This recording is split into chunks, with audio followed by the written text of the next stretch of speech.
Good morning friends, मैं doctor V K Mishra from gastro liver hospital Swaroopnagar Kanpur. आज की जनरेशन, चाहे वो यंग एडल्ट्स हो चाहे टीनेजर्स हो, जो वेपिंग है एंड ई सिगरेट का चलन है वो धीरे धीरे समय के साथ बढ़ता चला जा रहा है। बहुत सारे हुक्का बार्स होते हैं जिनमें ये प्रचलन काफी ज्यादा है। आज मैं वेपिंग एंड ई सिगरेट्स के बारे में बात करूंगा कि आपकी बॉडी को कैसा अफेक्ट करती हैं, इन कितना नुकसान करने की ताकत रखती हैं। ना वेपिंग है क्या एक्चुअली? जो वेपिंग है ये एक हैंड हेल्ड ट्यूब जैसी होती है जिसमें एक माउथ पीस होता है और उसमें एक टैंक जैसी चीज होती है जिसमें कुछ लिक्विड होता है और उस लिक्विड को हीट करने से एक वेपर निकलती है जो आप इनहेल करते हैं। ना बहुत सारे शेप्स में या साइजेस में अवेलेबल होती है, बहुत सारे वेप पेन्स अवेलेबल होते हैं, ई सिगरेट्स अवेलेबल होती हैं, ई हुक्काज अवेलेबल होते हैं, ई मॉड्स अवेलेबल होते हैं जैसे आपको फोटोग्राफ में दिखाई दे रहे हैं। ना इनका सबका एक ही पर्पस है कि जो इसमें लिक्विड केमिकल है जिसे ई जूस कहते हैं, इसको हीट किया जाए और हीट करने से उसमें जो मिस्ट या एक वेपर जनरेट होगी उसको ब्रेथ के थ्रू आप इनहेल करते हैं। चाहे वो सिगरेट हो चाहे पाइप हो, आप उसे इनहेल करते हैं। That exactly is the vaping. No क्या वेपिंग सेफ है? कोई लार्ज स्टडीज नहीं है, कोई डबल ब्लाइंड ट्रायल्स नहीं है, लेकिन जो सीडीसी ने रिकमेंड किया इन यूनाइटेड स्टेट्स उसको ध्यान से देखिए। जो यूथ हैं, यंग एडल्ट्स हैं एंड प्रेग्नेंट फीमेल्स हैं, उनको वेपिंग नहीं करनी चाहिए। That's number 1। नंबर 2, अगर आप वेपिंग नहीं करते हैं तो do not start. That's number 2। And अगर आप वेपिंग करते हैं तो do not by any devices, या वो सब मत खरीदिए डिवाइसेस जो कि स्ट्रीट में अवेलेबल होती हैं। जो लीगली अवेलेबल होता है सिर्फ उसे इस्तेमाल करिए। ना जो इसके डिवाइसेस हैं उसको अननेसेसरी चेंज नहीं करिए। तो इसलिए इसको कहीं से सेफ तो नहीं माना जाता है। नो जो ई लिक्विड इनमें भरा होता है जिससे वो मिस्ट बनती है या वेपर बनती है, उसको देखिए कि उसमें होता क्या है। नो एफडीए रेगुलेट करती है जो स्टोर्स में अवेलेबल होता है इन यूनाइटेड स्टेट्स, लेकिन स्ट्रीट में क्या मिलता है उसे कोई रेगुलेट नहीं करता है। हमारे देश में भी स्ट्रीट में क्या आपको मिल रहा है इन हुक्कास में या ई सिगरेट्स में या वेपिंग में, इसका कोई रेगुलेशन नहीं है। ना मोस्टली इनमें क्या होता है, इनमें या तो मरिजुआना होता है, जो मरिजुआना होती है उसके साथ दूसरी ड्रग्स भी हो सकती हैं। इनमें निकोटीन होता है जो सबसे ज्यादा कॉमन कंटेंट है। तो nicotine and marijuana and some other drugs, these are 3 common content जो ई लिक्विड में होता है। ना ये जो लिक्विड होते हैं उनमें बहुत सारे दूसरे केमिकल्स भी होते हैं जो बहुत सारे ज्यादा डेंजरस हो सकते हैं। इनमें से 2 हैं जो इंपॉर्टेंट हैं। Number 1 is the diacetyl and the second one is the formaldehyde. ये दोनों के दोनों बहुत सारे लंग डिजीज एंड कैंसर से जुड़े हुए हैं। तो सबसे ज्यादा कॉमनली मरिजुआना है, बहुत सारे दूसरे ड्रग्स हैं, निकोटीन है जो ई जूस या ई लिक्विड में होते हैं जिसे हीट करके आप वेपर के रूप में लेते हैं। ना जो ई जूस हैं कभी कभी उनको फ्लेवर भी किया जाता है। विदाउट निकोटीन भी ये आपके डीएनए को डैमेज करने की ताकत रखते हैं। ये आपकी ब्लड वेसल्स हैं उसकी लाइनिंग को डैमेज करने की ताकत रखते हैं। एक स्टडी ने ऐसा पाया कि ये जितने ई जूसेस होते हैं इस तरह के, उनमें जो सिनेमॉन या मेंथाल का फ्लेवर हो, ये पर्टिकुलरली आपके जो ब्लड वेसल्स हैं उनको बहुत हार्म कर सकता है या नुकसान कर सकता है। Now look at the toxic metals. ये एक्चुअली एक सरप्राइजिंग बाय प्रोडक्ट है इन द सेंस कि बिसाइड केमिकल्स, जो रिसर्च है उन्होंने ऐसा पाया कि levels of metal in the vapour वो आपके लिए सेफ नहीं है। लेड है, क्रोमियम है, निकेल है, आर्सेनिक है।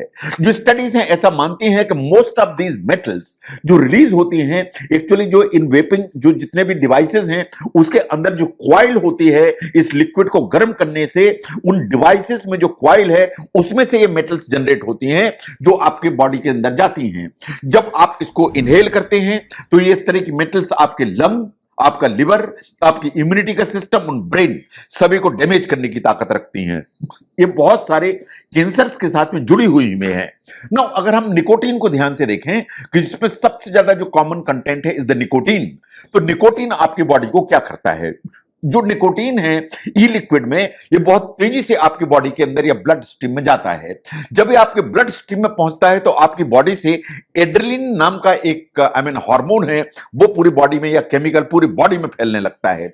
जब एड्रेनलिन ऊपर की तरफ जाएगा तो आपकी पल्स बढ़ेगी, आपका ब्लड प्रेशर बढ़ेगा, आपकी ब्रीदिंग की रेट बढ़ जाएगी, यानी ये आपकी हार्ट डिजीज का जो रिस्क है उसको हमेशा बढ़ा के चलता है। ये बात सही है कि जब ये निकोटीन आपकी बॉडी में जाएगा तो शॉर्ट टर्म के लिए आपकी अलर्टनेस बेटर होगी क्योंकि एड्रेनलिन का लेवल ऊपर की तरफ गया, लेकिन इसके साथ पल्स भी बढ़ेगी, बीपी भी बढ़ेगा एंड आपके हार्ट की रेट एंड ब्रीदिंग की जो रेट है वो भी ऊपर की तरफ जाएगी। जो marijuana है इसमें वो और भी ज्यादा आपको हाई कर सकता है और ये सब इफेक्ट लेके आ सकता है।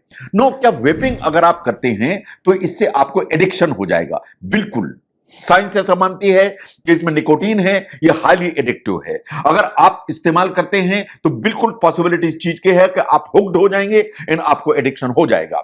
नाउ जो यंग बच्चे या यंग पीपल जो इसे यूज करते हैं उनमें एडिक्शन की संभावना हमेशा ज्यादा होती है। साइंस ऐसा मानती है कि इनके जो ब्रेन्स हैं दे आर ग्रोइंग, तो जब भी ग्रोइंग ब्रेन्स होते हैं तो कोई भी नई हैबिट को बनने में बहुत कम टाइम लगता है और फास्ट ये रूट्स ले लेते हैं और ये डिपेंडेंस बहुत इजीली और बहुत जल्दी हो जाता है। तो निकोटीन एक्चुअली एक एडिक्शन तो करता है, निकोटीन ब्रेन के अंदर कुछ वायरिंग करता है। इन साइंस ऐसा मानती है कि अगर आप निकोटीन इस्तेमाल करते हैं ब्रेन में इस तरह की वायरिंग होती है तो दूसरे जो एडिक्शंस हैं उनकी संभावना और ज्यादा बढ़ती है। इसका मतलब आपको निकोटीन का एडिक्शन हुआ तो आपको इस चीज की संभावना ज्यादा होती है कि आपने और कोई चीज यूज की, जैसे कोकेन यूज की, उसका एडिक्शन होने लगेगा, अल्कोहल आपने यूज की उसका एडिक्शन होने लगेगा। तो जो यंगर पॉपुलेशन है उसमें एडिक्शन की पॉसिबिलिटी और भी ज्यादा होती है, इसलिए वेपिंग हाईली एडिक्टिव मानी जाती है। नो, वेपिंग से हार्ट में क्या प्रॉब्लम? हार्ट में बहुत सारी प्रॉब्लम्स इन द सेंस कि हार्ट डिजीज की जो पॉसिबिलिटी है वो बढ़ती है, जो आर्टरीज हैं उनमें प्लेक्स बढ़ते हैं और जो बहुत सारे जो इस तरह की जो प्रॉब्लम है वो स्ट्रोक एंड हार्ट अटैक उसकी पॉसिबिलिटी हमेशा बढ़ाता है। तो निकोटीन जितना आपको नुकसान करेगा marijuana उतना ही नुकसान करेगा और वेपिंग में ये दोनों के दोनों जो केमिकल्स हैं या दोनों की दोनों चीजें हैं उनके होने की संभावना काफी ज्यादा होती है। ऐसे ही जो वेपिंग है आपके लंग्स को डैमेज कर सकती है, आपको खांसी होगी, सांस में दिक्कत होगी। इन साइंटिस्ट ऐसा मानते हैं कि जो केमिकल्स होते हैं ई जूस में वो आपको बहुत सारी सीरियस लंग की प्रॉब्लम्स इंक्लूडिंग कैंसर उनको करने की ताकत रखते हैं। एक केमिकल होता है जिसको कहते हैं एक्रोलीन।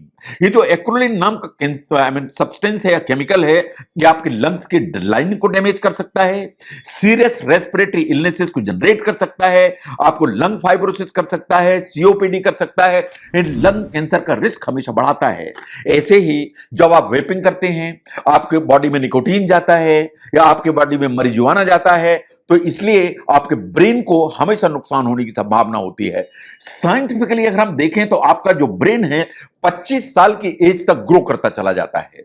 अगर इसके पहले इस तरह के सेंसिटिव मैटर आपकी बॉडी में पहुंचते हैं, चाहे वो ई सिगरेट से जाएं, चाहे हुक्का से जाएं, चाहे वेपिंग के किसी भी फॉर्म में चले जाएं, तो ये जो केमिकल्स हैं पर्टिकुलर निकोटीन आपका जो ब्रेन है उसको नुकसान करने की ताकत रखते हैं। ये आपके ब्रेन की जो ग्रोथ है उसको डिसरप्ट करते हैं, ये लास्टिंग इफेक्ट करते हैं आपकी लर्निंग पर एंड आपकी थिंकिंग स्किल्स पर and over a period of time अगर आप वेपिंग करते हैं तो आपको डिप्रेशन, स्किज़ोफ्रेनिया इसके होने की संभावना ज्यादा होती है। Now look at the immunity का सिस्टम। जो इम्यून सिस्टम है उसको वेपिंग या ई सिगरेट्स हैं ये सप्रेस करने की ताकत रखती हैं, तो आपका जो इम्यूनिटी सिस्टम है वो नीचे की तरफ जाएगा तो आपको अननेसेसरी इंफेक्शंस होने की जो संभावना है वो बढ़ जाएगी। तो जहां तक वेपिंग का सवाल है या ई सिगरेट का सवाल है, ये उस तरह की डिवाइसेस हैं जिनमें एक टैंक होता है, जिनमें एक फ्लूइड होता है जिसे कहते हैं ई जूस। ये जो ई जूस है इसमें निकोटीन हो सकता है, इसमें marijuana हो सकता है, इसमें दूसरे केमिकल्स हो सकते हैं, दूसरे ड्रग्स हो सकते हैं। एक कॉइल इसमें होती है जो इन लिक्विड्स को गर्म करती है, उसके चलते वेपर निकलती है। वो वेपर आप इनहेल करते हैं जो आपके लंग्स में जाती है एंड वो लंग्स में पहुंच के आपके ब्लड में उसका इफेक्ट आता है, चाहे वो निकोटीन हो चाहे वो marijuana हो, उसके चलते आपको किक होती है, आप हाई फील करते हैं। हमारे जो टीनेजर पॉपुलेशन है, यंगर एडल्ट्स हैं, वो इस तरह की जो डिवाइसेस हैं उससे ज्यादा हुक्ड होते हैं इन द सेंस कि वो ई सिगरेट यूज करते हैं, वो हुक्का यूज करते हैं, इन वेपिंग के दूसरे अदर जो अवेलेबल डिवाइसेस हैं उनको यूज करते हैं। लेकिन जो वेपिंग में केमिकल्स या ई जूस में चीजें होती हैं, चाहे वो निकोटीन हो, चाहे मरिजुआना हो, चाहे अदर ड्रग्स हो, वो आपकी बॉडी को बहुत सारा नुकसान करने की ताकत रखती हैं। चाहे वो हार्ट को नुकसान करें, चाहे वो लंग्स को नुकसान करें, चाहे ब्रेन को नुकसान करें, और दे आर हाईली एडिक्टिव। इसलिए वेपिंग को कहीं से भी अनसेफ नहीं माना जा सकता है। तो इसलिए अगर आप वेपिंग करते हैं उसको बंद करिए, अगर आप नहीं वेपिंग करते हैं तो स्टार्ट मत करिए। In particularly the young adults and pregnant females हैं, उनके लिए एफडीए ने कहा, सीडीसी ने कहा कि इनको वेपिंग नहीं करना चाहिए। तो ई सिगरेट्स, वेपिंग, इनको समझने में अगर इस वीडियो ने आपको हेल्प की तो इसको जरूर शेयर करें। मैं doctor V K Mishra from gastro liver hospital, Swaroopnagar, Kanpur. Thank you very much.